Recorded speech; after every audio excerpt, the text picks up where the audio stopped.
Hi everyone, I'm Eshaan reporting for Kids First, and today I'm super excited to chat with Óskar Thór Axelsson, director of Operation Napoleon. Born and raised in Reykjavik, Iceland, Mr. Axelsson is best known for his 2012 crime film Black's Game and the 2017 mystery horror film Remember You. Thank you so much, Mr. Axelsson, for speaking with me today. Sure, you're welcome. So let's start with, as a director, what drew you to Operation Napoleon? It was a book that I really liked when it came out about 25 years ago. So and I wanted to do the movie back then, but then the rights were taken, and then fast forward 20 years, the new production company had the rights, and they had been developing it for a few years actually, and they approached me with it, and of course I couldn't say no. What aspects or characters or plot points specifically resonated with you in the official or in the original story? Well, the lead is the one that resonated with me. The lead is it's what we call it's the term everyman, and I've always been fascinated with that. A normal person that sort of gets drawn into difficult and maybe ridiculous environment, and so that's definitely what drew me in, and is fascinating, and also because it's set in an Icelandic environment, which I hadn't seen before, so yeah, that was the key for me. And Kristín, who is the lead, played by Vivian Ólafsdóttir, she's a super multifaceted, complex character. So what was your approach in working with the cast, who are in each of their characters, there's a lot of complexity? Yeah, I mean, since it is like an action thriller, there's often not a lot of time to develop the characters, so you're always trying to kind of fit it in with the action. And then it becomes, a discussion with the actors. How can we best kind of bring it forward within a scene?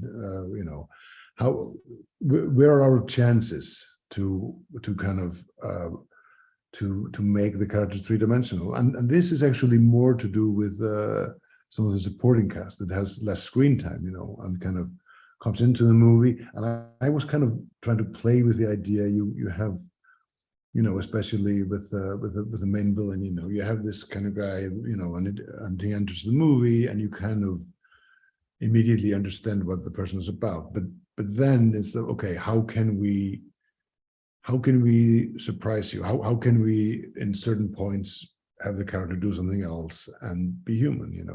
And it's tricky, but that's definitely something that I had a discussion with all the actors. Great. And shooting in remote and challenging locations can present pretty unique difficulties in any film. But can you share any memorable experiences from filming in all the different stunning landscapes in Iceland? Yeah, we had a lot of challenges, when we're shooting it. The biggest challenge is, of course, when we shot on the glacier, because to shoot on a glacier is its own difficult task. It's hard to get there. It takes a long time just to go up to the location. It's about 2 hours, and then another 2 hours to come down. So that's already 4 hours of your day just traveling, to the set. And then you have the elements, and you're totally open to the elements. You have no, the weather forecast might say one thing, and then something else happens when you're there. So it's really, it's very risky. But we kind of knew, because it's kind of it's the one thing that's going to define this movie. So we were like, all right, we have to go on. We have to take the risk and do it that way. We can't fake it. And because oftentimes when you have like scenes that take place on a glacier or something like that, you can shoot it in the wintertime in the highlands of Iceland, which are much more easily accessible. But we figured that's not going to fly in this one, because we have a big chunk of the movie, and it needs to. We also need to show it in this kind of majestic light, So we decided, all right, we have to go actually up to the glacier. So that was by far the most difficult one. There was also really difficult and kind of claustrophobic and strange to shoot in a cave. Oh yeah. yeah, and this is a cave that's not far from Reykjavik, and it's actually a place people can go visit. But you have to you go down into the earth, and then you walk, and the tunnel kind of gets smaller and smaller the further you go in, until at some point you have to kind of crawl in, and then there's bigger space, and it's ridiculous actually. And Oh, wow. yeah, we have to carry all the equipment with us, and it's kind of damp and strange in there. And it was interesting. We were shooting there in I think it was the last thing we did. I think it was like end of June or something.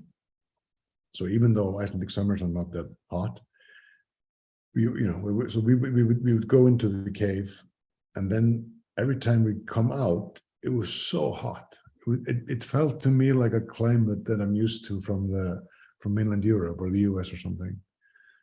So, and it was Wow. just because it's so cold and damp and strange within that cave, Wow. And talking a little bit more about Iceland itself and Icelandic culture. So as an Icelandic director, how do you find that your cultural background influenced your approach to making this film and then filmmaking in general? For this film, I mean, obviously it's where I'm from, so I know I know the place, I know the area, I know the locations mostly, so I can definitely bring that, and I can bring the Icelandic culture and the sense of humor and all of that, that when I worked abroad on projects, I think what I bring from my Icelandic background is that because we're such a small nation, we're less than 400,000 total. So people kind of have to be able to do a lot of different jobs all the time. You can't be really good at just one thing. You have to always be kind of okay at many things. So I think I tend to bring that sensibility to the projects I take on, and kind of we have a saying in Iceland, which is an Icelandic "Þetta reddast," which basically means it'll be fine, it'll be okay. And so no matter how hard it is or how bad the storm is or the situation, it'll always be fine. It'll always be okay. Just just do your thing. It'll be fine.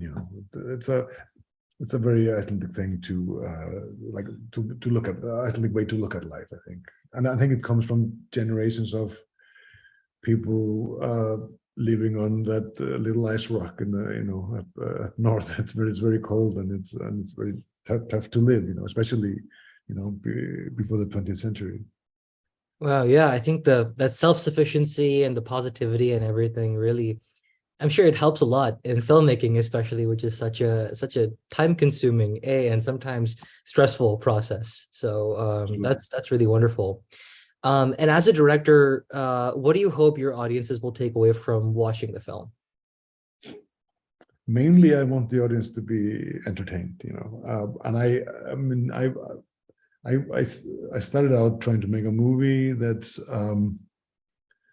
that will be a movie that people will like myself will enjoy, with a popcorn and soda, you know what I mean? It's like you sit down and you're entertained, and it's great, you're in for a ride.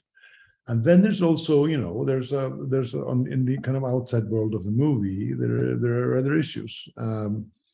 One of which is the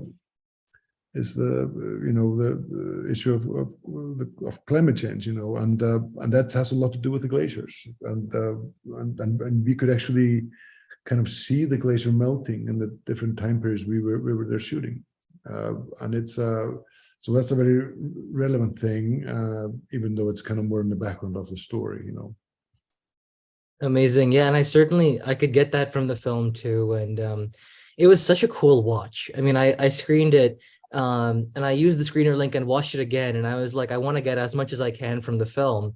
Really, really beautiful. So thank you so much once again, Mr. Axelsson, for chatting with me today and for also making this film. I'm now interested in reading the book, actually. Oh, thanks a lot. So folks, Operation Napoleon releases in theaters and on demand on August 11th, 2023. Definitely go and check it out. This is Eshaan from Kids First. Be sure to like and subscribe to our channel so you don't miss my next interview or those of my awesome teammates. And thank you so much for watching. See you at the movies. Bye. Lögreglan lýsir eftir Kristínu Jóhannesdóttur. She has amassed a large amount of information on the wreck. Keep him alive until we find the woman.